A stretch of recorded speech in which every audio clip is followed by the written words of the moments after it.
So digital trade is producing new business model in which data collected at factories, shops, online is analyzed by artificial intelligence to create a new value. Digital innovation is changing everything from taxis to Uber and pizza parlors, thanks to things like AI-assisted predictive ordering, delivery, or preparation. Even in manufacturing, all manner of processes can now be performed virtually with physical component downloaded and 3D printed as needed. So new innovations are also changing the internet. They are creating new frontiers like Web3 and the metaverse. They're enabling new forms of human organization through networks that are more decentralized and autonomous than traditional companies and government. In short, major paradigm shift is taking place. And how then should we in the government respond to this new world? It's this question, I think it's critical, and Washington, in a sense, would be a good venue to talk about that. In 2019, Japan proposed a concept called Data Free Flow with Trust, or DFFT. The idea was to encourage value-creating exchanges of data across borders by creating mechanisms to strengthen security, authentication, and other pillars of trust. DFFT has made important advances, but unfortunately, there's another trend, one towards digital protectionism.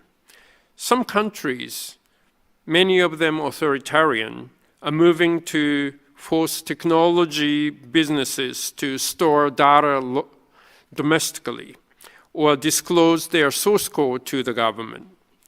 The originally united world of the internet is now fragmented with differing national rules producing what some call the splinternet. What I feel is the most critical issue right now is the emergence of troublesome cyber players from rogue nations and the destruction of internet governance by certain states of concern. The Russian invasion of Ukraine is an example. Cyber attacks took place before the physical invasion. We have seen state-sponsored fake news and disinformation and attacks on the telecommunications infrastructure. Because of the cloud computing and AI, unlimited offensive capability can be obtained for just a few dollars. Cyber resilience and online safety are more important than ever. And this is true not only in extreme circumstances such as war. To achieve the trust-based data flows envisioned by DFFT, we must ensure privacy and security and transparent and trustworthy rules for government access to information. This is straight from Wikipedia. You know, back in college, we can never use Wikipedia for APA formatted citations, right? But it's a good source nonetheless for material, okay? But look what it mentions here. And I think this is pretty accurate for the most part. And let's full screen it. You'll see some key things.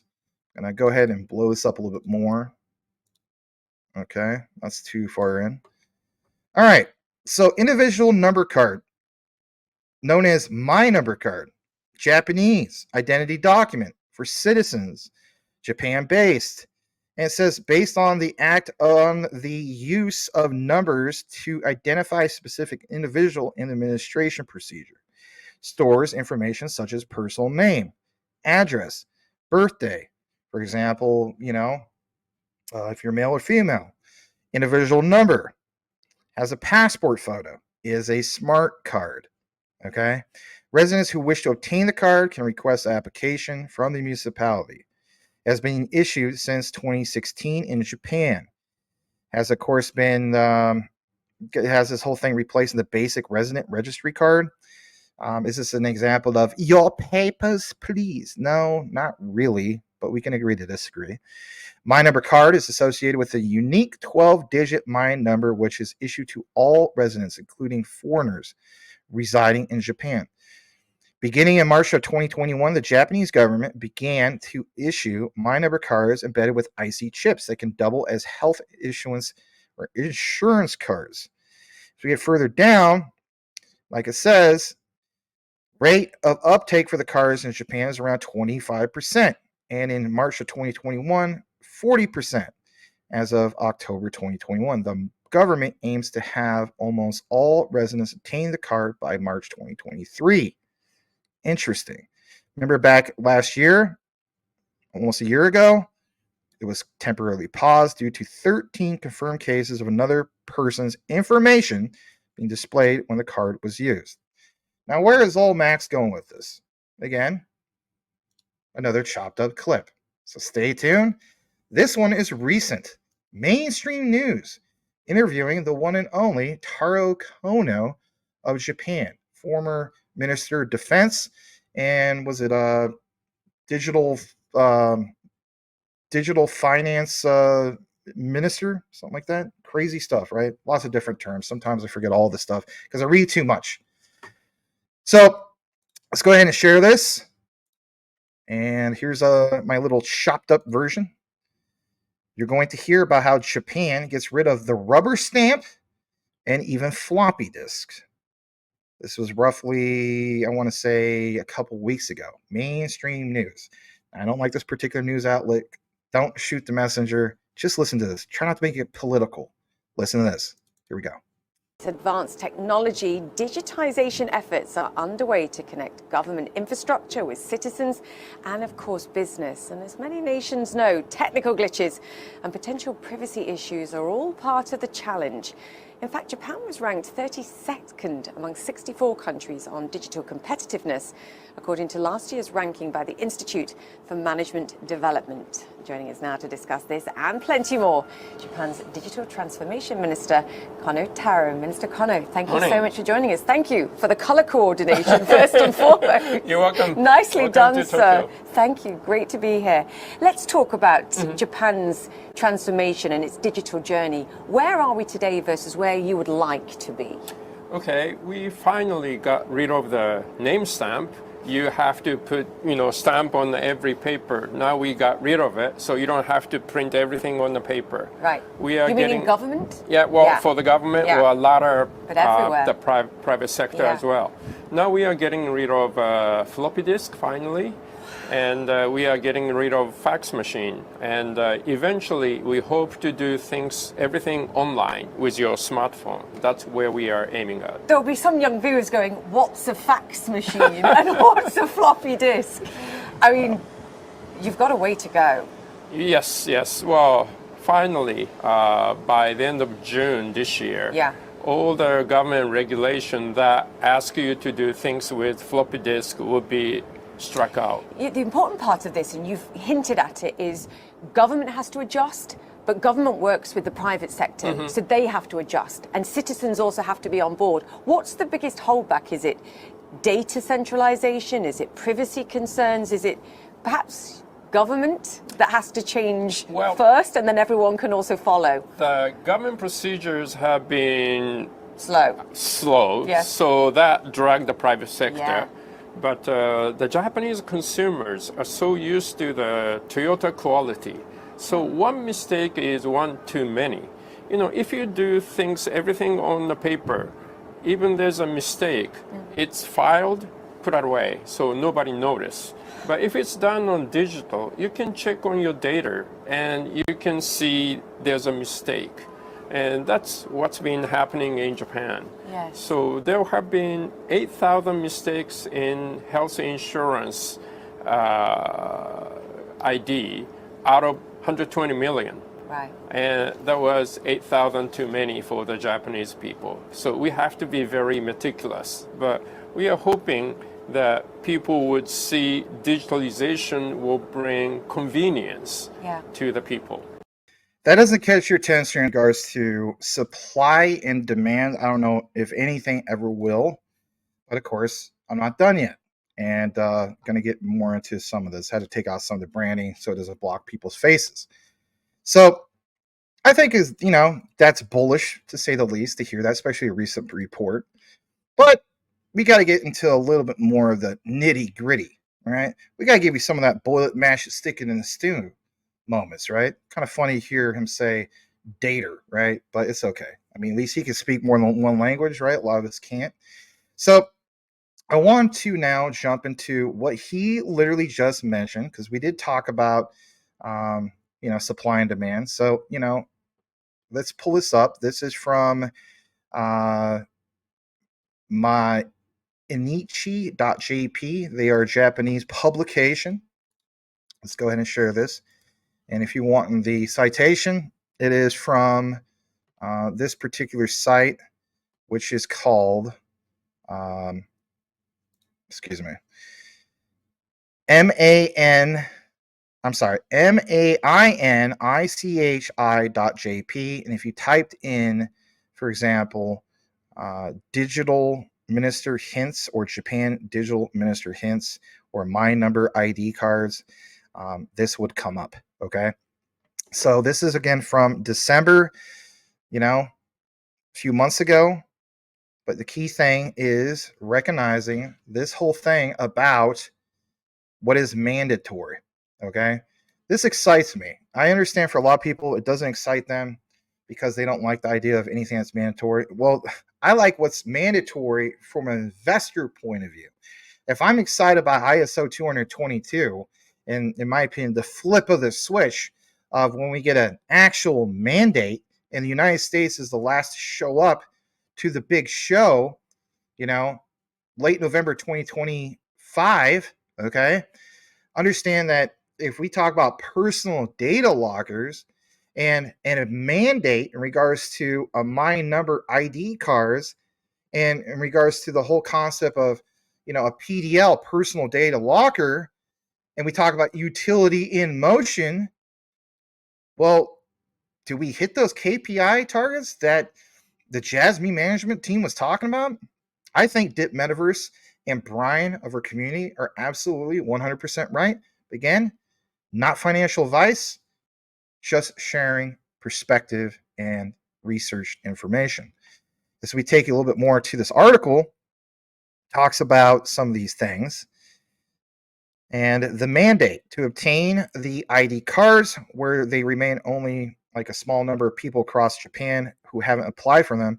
But once the government has encouraged people to voluntarily obtain those cards by, promoting their convenience, Taro Kono explained that even though it's still a bit early, he wants to talk about making it mandatory. So this is going to happen at some point. According to the Ministry of Internal Affairs and Communications, my bad, reading way too much. Approximately 91.36 million My Number cards have been issued as of November 30th, covering about 72.8% of all citizens of Japan. My God. And then that video, if you guys missed it, I'm telling you flat out, the video, what did we say in that video? We talked about where he mentions specifically the want and need for Japan to embrace AI and to embrace the concept of protecting data. And what did he also say, guys? Just in case you just tuned in, he also specifically mentioned that it's the protection of data, but on top of it, understanding that like we have to embrace private sector, okay, and the ones tied into AI. And Jasmy's looking to scale up to this layer 2, and this whole talk about junction, deepen times AI. I mean, come on, how much more do we need to connect it? Well, some of you guys already heard that, but there's more to this. so much more than meets the eye, right? No pun intended. So I'm going to now take you over to this particular part, okay? Because this is going to pound it home that much more. So this is from the Japan Times, not that long ago. Says that there's a critical shortage in digital skills. Japan faces a potential labor shortage. Listen to this, guys. This is good stuff. So this shortage, how it could reach a high of 11 million workers. The gap among digital workers, critical to managing the country's digital transition, is acute. Last year, Japan estimated to have 1 million digital workers. The government forecasts that the number will fall short of projected needs by 2.3 million in 2026. Always pointing out 2026. As demand increases with the spread of cloud services, big data, analytics, and other technologies, competition for skilled workers heating up. Okay? So, my thing is understanding the bigger picture and this market, right? Estimated that there are over 35 million digital nomads worldwide, generating economic value of 787 billion, where 50 countries such as have visas, and that's going to allow individuals to work remotely. And basically speaking, even if they don't work for Japanese companies, they can contribute to the local economy, paying rent, shopping, blah blah blah, right, et cetera, et cetera. Ideally, some of those nomads will come to Japan, enjoy their time, stay permanently, helping to fill some of the digital gaps. My God. So the whole thing is them embracing, you know, the concept of like metaverse and workers, education, again, Kazumasa Sato, and then all this other talk about a mandate. I mean, say what you want, whether you're for it or not, that's not the point.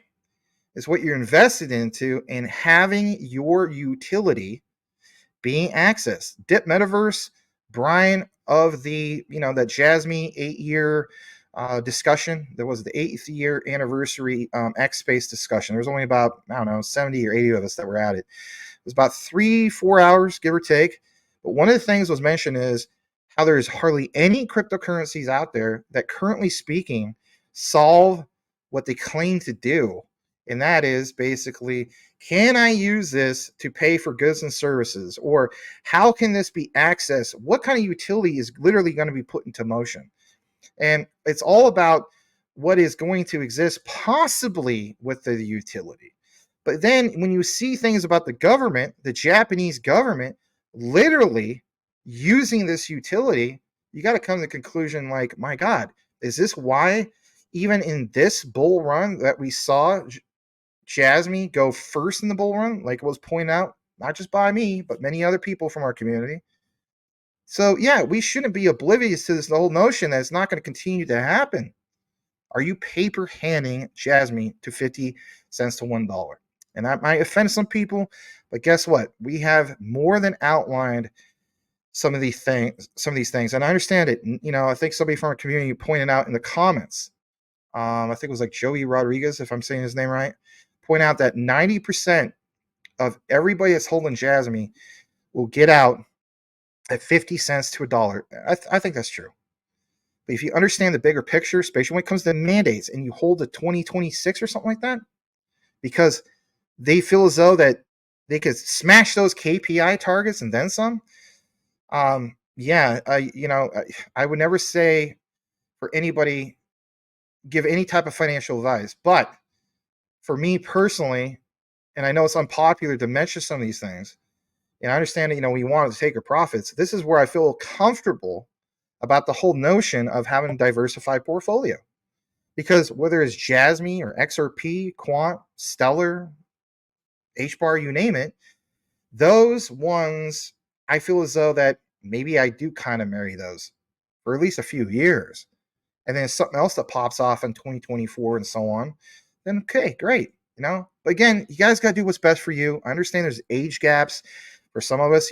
It's time is not on our side, but understand utility in motion. Understand mandates will activate what, guys?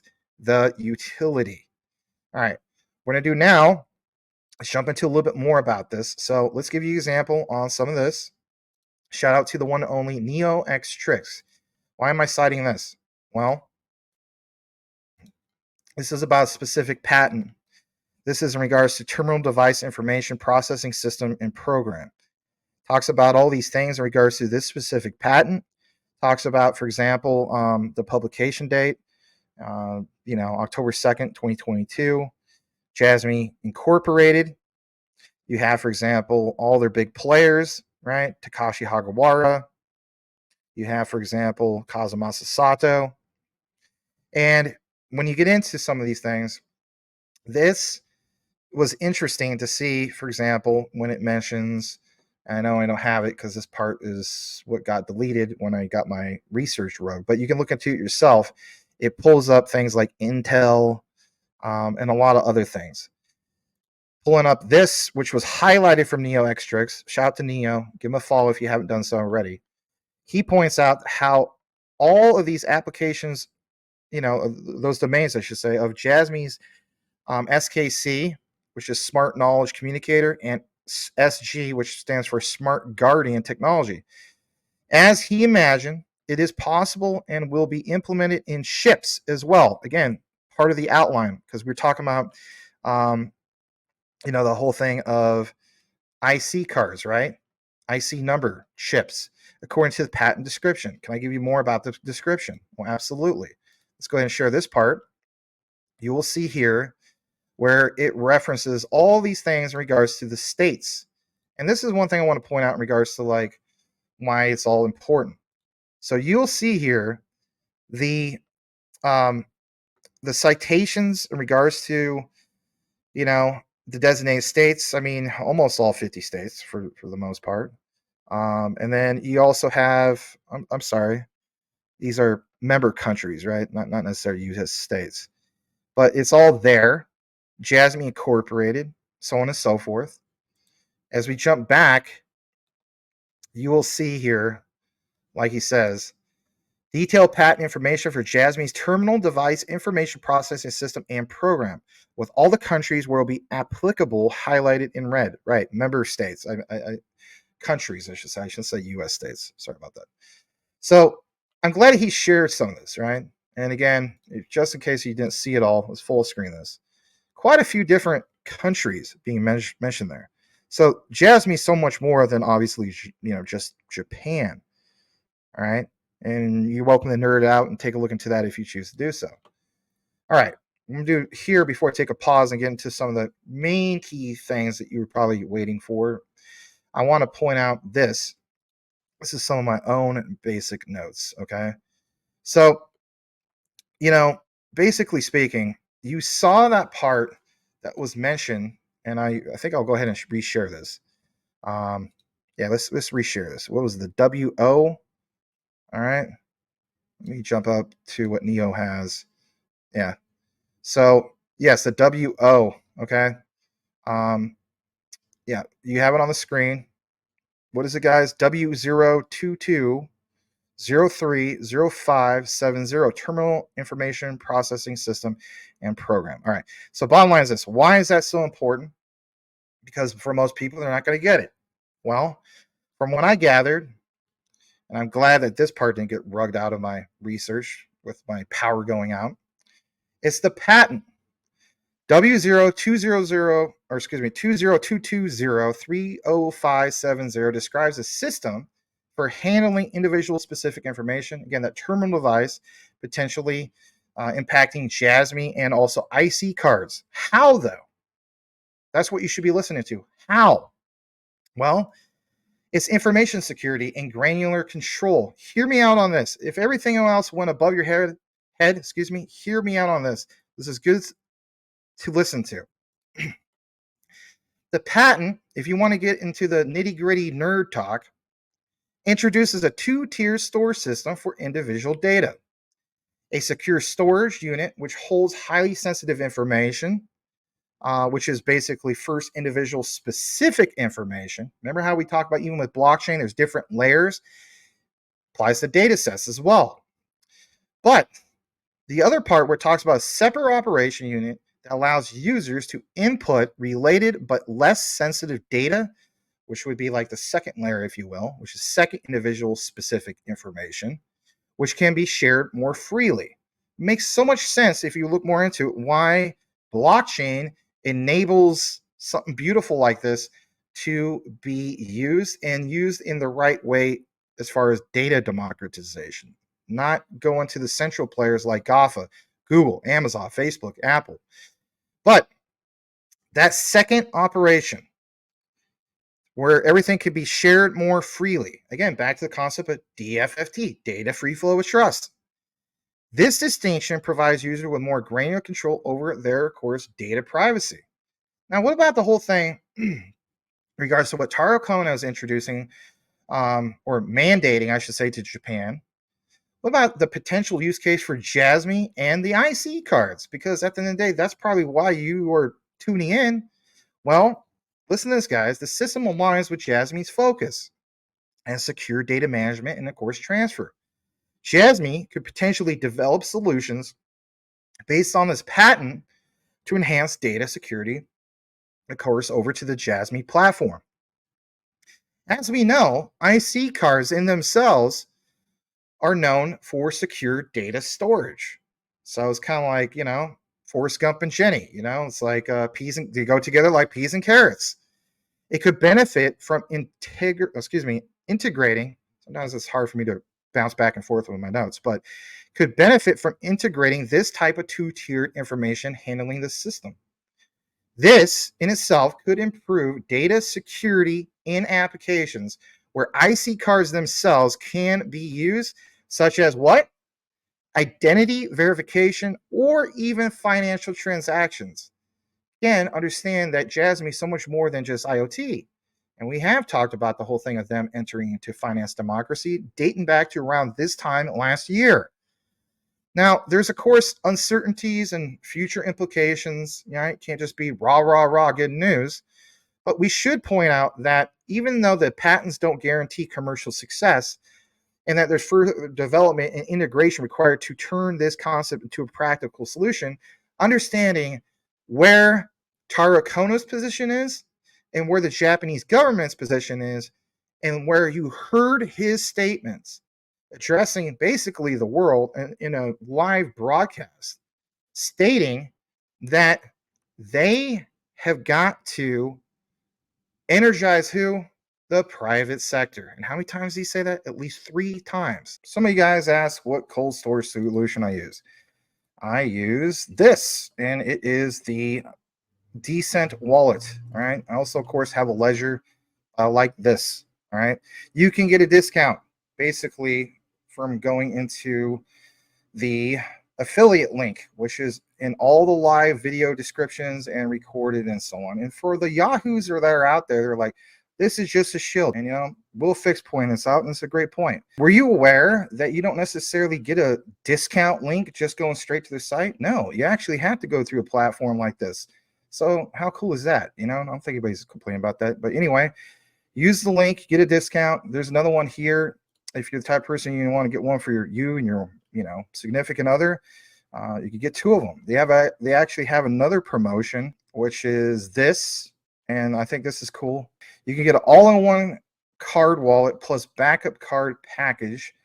Interesting. I thought that was cool. And again, one of the main key things I like about the Decent wallet is not having to do the red tape of jumping through all the hoops for XDC and the custom folder. I mean, Edward Vincent can vouch on that. Some of you guys can too as well in regards to Ledger. That was a pain in the butt. You don't have that problem.